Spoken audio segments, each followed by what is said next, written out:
बिस्मिल्लाहिर्रहमानिर्रहीम अस्सलामुअलैकुम। आज जो हमने टॉपिक पढ़ना है, हमने उन ड्रग्स के बारे में पढ़ना है जो सेल वॉल की सिंथेसिस को इनहिबिट करती हैं, लेकिन वो बीटा लैक्टम ड्रग्स नहीं हैं। वो हमारे पास वो ड्रग्स हैं जो सेल वॉल के सिंथेसिस को डिफरेंट और जो हमारे पास मैकेनिज्म ऑफ एक्शन है उनसे हमारे पास सेल वॉल की सिंथेसिस को इनहिबिट कर रहे हैं। ये हमारा जो है इस चैप्टर का लास्ट टॉपिक है। उसमें यहाँ से हम कुछ ड्रग्स के बारे में पढ़ेंगे जिसमें वेनकोमाइसिन है, फॉस्फोमाइसिन है और डेप्टोमाइसिन आ जाता है और बेसिट्रेसिन। ये हम 3-4 ड्रग्स हैं, उनके बारे में कुछ पढ़ लेंगे और जितना मैं सिर्फ बताऊंगा उतना ही आपके एग्जाम पॉइंट ऑफ व्यू से इम्पोर्टेंट है। ठीक है, सबसे पहले हम बात कर लेते हैं वेंकोमाइसिन की। वेंकोमाइसिन हम किस में देते हैं? जो बैक्टीरिया मल्टी ड्रग रेजिस्टेंट होते हैं, जिनको हम पहले ड्रग्स दे चुके होते हैं, ठीक है, मेथिसिलिन पेनिसिलिन वगैरह दे चुके होते हैं, लेकिन वो बैक्टीरिया उनसे रेजिस्टेंट होते हैं और उसका कोई इफेक्ट नहीं हो रहा होता उन ड्रग्स का, तो हम उस कंडीशन में वेंकोमाइसिन देते हैं। ये कभी भी फर्स्ट ड्रग ऑफ चॉइस हमारे पास नहीं होती। इसका मैकेनिज्म ऑफ एक्शन क्या होता है? इसका मैकेनिज्म ऑफ एक्शन आपको प्रॉपरली एक्सप्लेन करने के लिए ना, आपको ये सेल वॉल का मैंने एक स्ट्रक्चर बनाया है, ये आपको समझना पड़ेगा।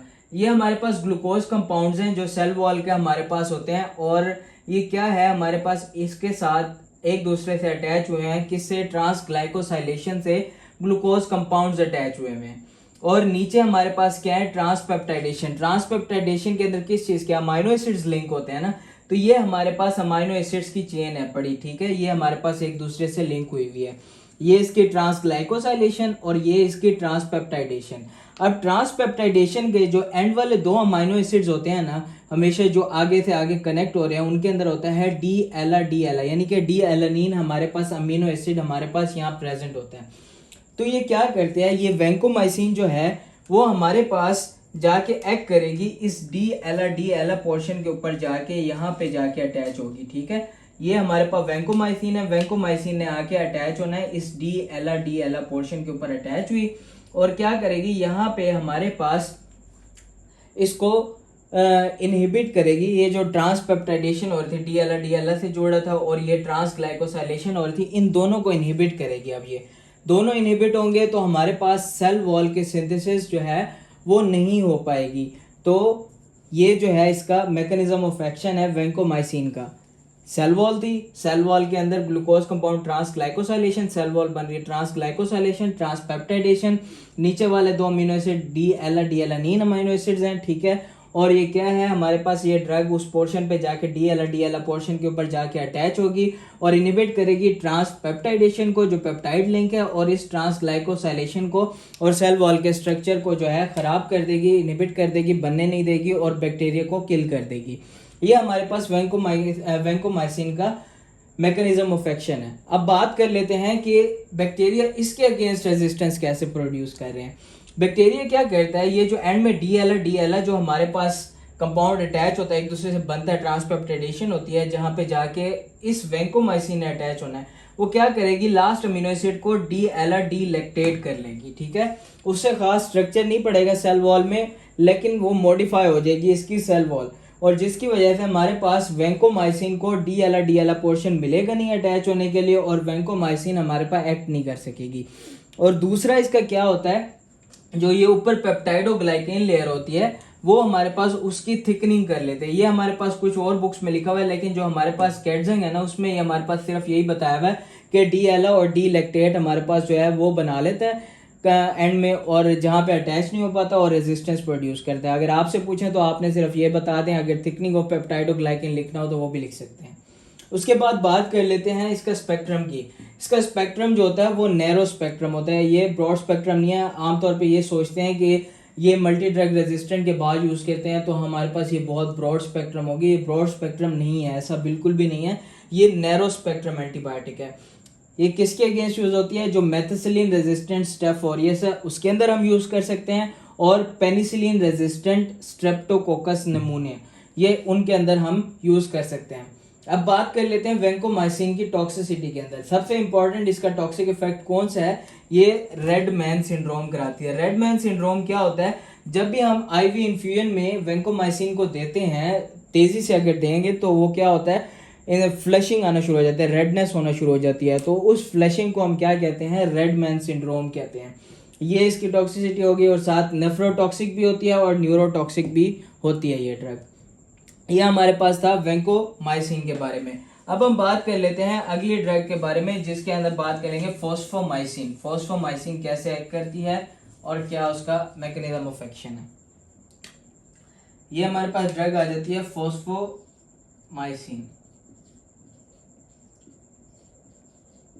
ये भी हमारे पास क्या करती है, सेल वॉल की सिंथेसिस को इनहिबिट करती है, लेकिन कैसे इनहिबिट करेगी, इसका मैकेनिज्म ऑफ एक्शन हमारे पास वैंकोमाइसिन से बिल्कुल डिफरेंट है।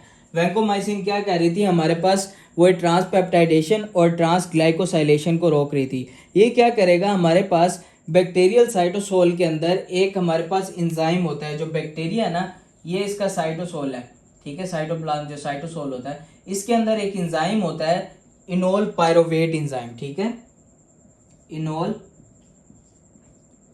पायरोवेट। अच्छा, अब इनोल पायरोवेट का क्या काम होता है, इनोल पायरोवेट क्या कहता है, जो सेल वॉल की पेप्टाइडोग्लाइकेन लेयर होती है ना, उसको हमारे पास बना रहा होता है, synthesis of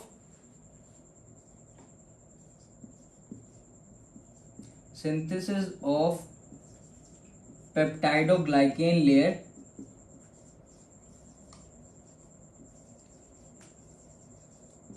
of bacterial cell wall. अब बैक्टीरियल सेल वॉल जो है हमारे पास यही पता लग गया किससे बन रही है, इस इनोल पायरोवेट एक एंजाइम है और वो बना रहा होता है through muramic acid.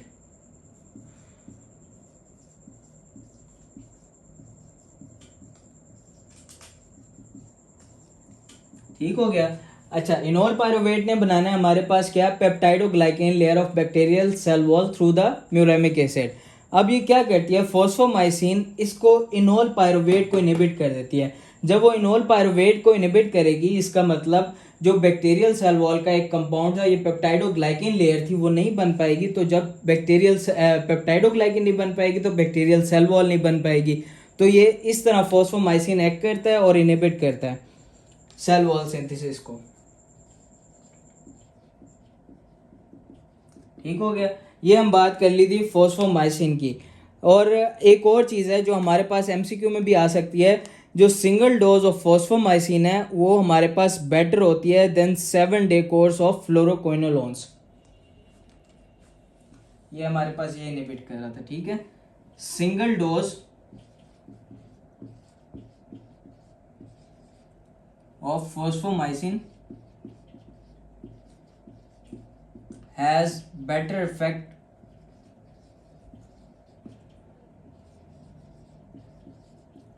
than 7 days fluoroquinolones. Fluoroquinolones के बारे में हम आगे पढ़ेंगे, ये एंटीबायोटिक जब हम आगे पढ़ेंगे तो फ्लोरोक्विनोलोन्स के बारे में बताऊंगा। अभी हम बात कर लेते हैं सिर्फ फॉस्फोमाइसिन की जो सिंगल डोज है वो इससे बेटर है। उसके बाद आ जाता है साइक्लोसेरीन। साइक्लोसेरीन भी हमारे पास जो होता है वो इनहिबिट कर रहे होता है सेल वॉल को। और साइक्लोसेरीन के अंदर हमारे पास एक इम्पॉर्टेंट बात है कि साइक्लोसेरीन ये भी सेल वॉल सिंथेसिस इनहिबिटर है। इसमें ये जो है ये सेकंड ड्रग होती है इन ट्यूबरकुलोसिस। मतलब अगर जो फर्स्ट लाइन, ये सेकंड लाइन ड्रग है, अगर फर्स्ट लाइन ड्रग हमारे पास काम नहीं कर रही ट्यूबरकुलोसिस के अंदर, तो हमारे पास सेकंड लाइन ऑफ ड्रग के अंदर ये साइक्लोसेरीन दे सकते हैं। उसके बाद बात कर लेते हैं हमारे पास डेप्टोमाइसिन की। डेप्टोमाइसिन जो होता है, जो बैक्टीरिया रेजिस्टेंट होते हैं हमारे पास वैंकोमाइसिन से, उनके अगेंस्ट हम क्या देते हैं, डेप्टोमाइसिन।